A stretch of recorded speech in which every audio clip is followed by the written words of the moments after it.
What's up friends, it's Mike again. Glad to have you guys back. Today it's gonna be a quick, short, and fun video because I have a little gadget that I wanna share with you. So if you're into productivity like me, like I wanna be focused on one task and avoid all distractions kind of thing, you might have heard of the Pomodoro technique. So this is a productivity technique where you focus on doing something for 25 to 45 minutes and you cannot get distracted until the timer's up. And after your timer goes off, you can take a 5-minute break. So usually people would use their kitchen timer or their phone to do the countdown, but today we have the Ticktime timer over here. And this device is quite neat because it's hexagonal shaped. On each side it has a number, which is minutes that it's gonna count down. So when you place it on a flat surface and the number blinks, that's where it starts counting down. So this little thing is quite a neat gadget. It's not actually released yet. The company said that they're releasing this soon and the price range is gonna be between $25 to $45. And full disclosure, they did send this to me free of charge to review. But as always, I'm not paid to say anything good or bad about it. I'm gonna share with you all the things that I like and all the things that I don't like.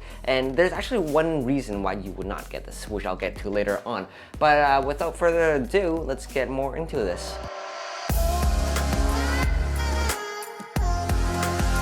So this timer has like 6 preset times on it. It has a 3-minute, 5-minute, 10-minute, 30-minute, 25-minute, and 15-minute timer on it so that whichever side you place it on, it starts counting down. And when it does that, there is a display on the front that's not a touch display or anything. It just shows you the time that's counting down. And when it's counting down, you can actually adjust the volume on it to be louder or quieter. And there's a silent mode, so if you're in a quiet environment, you don't have to disturb people like if you're in a library or something. The other feature is that when you place it up like this, you can actually create a custom timer where you can customize the minutes and the seconds. And when you place it on something, it will start counting down from your customized timer. And the last unique thing is that when you place it down flat like this with the display on the bottom, it actually starts a timer instead of a countdown to time how long it's in this mode so that you can see how long you're doing something for. And when you turn it up, it displays the time that it's been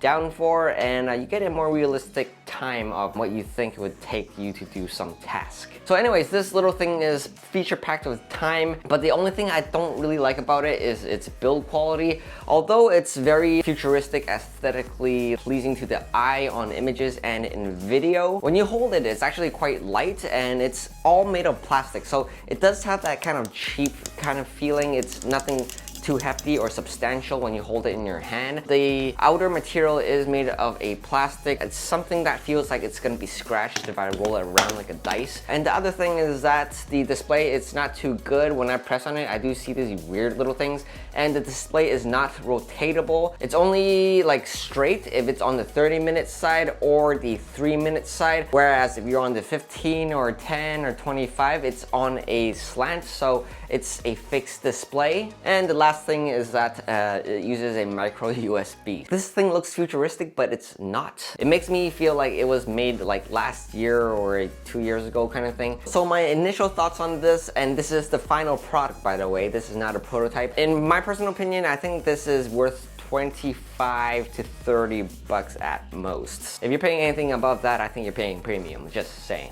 So I do think this is a good idea, especially for people who use something like this already. For myself, and in my personal experience, I use it when I'm video editing and when I'm doing emails. I usually put it on 30 minutes when I'm doing video editing so that I don't go to the washroom too frequently because I drink a lot of water. I always wait until this beeps until I go so that I don't waste a lot of time. When I'm emailing, I try to restrict my email time or my planning time to 25 or 15 minutes if I want to do a shorter thing. And anything after that, I'm just gonna leave because I don't want my mind too stuck into emailing and getting my whole day drowned in that section. So I find it useful for those things. But if you're someone who doesn't use a timer already for what you're doing and you want to try it out, you might want to try using a kitchen timer or your phone first to see if this technique works for you, because if it doesn't, then there's really no point of getting this. And with that being said, this is more like a gadget, a desk gadget kind of thing. It's a nice to have, but not a need in my opinion, because again, you do have a kitchen timer that you can use, or your phone, which everyone uses. And again, I'm not paid to say anything good or bad about it. There's no affiliate links or anything.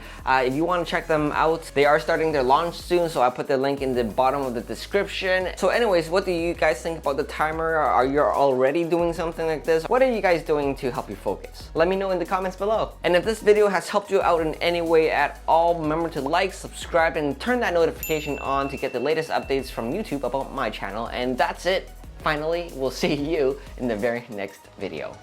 Bye!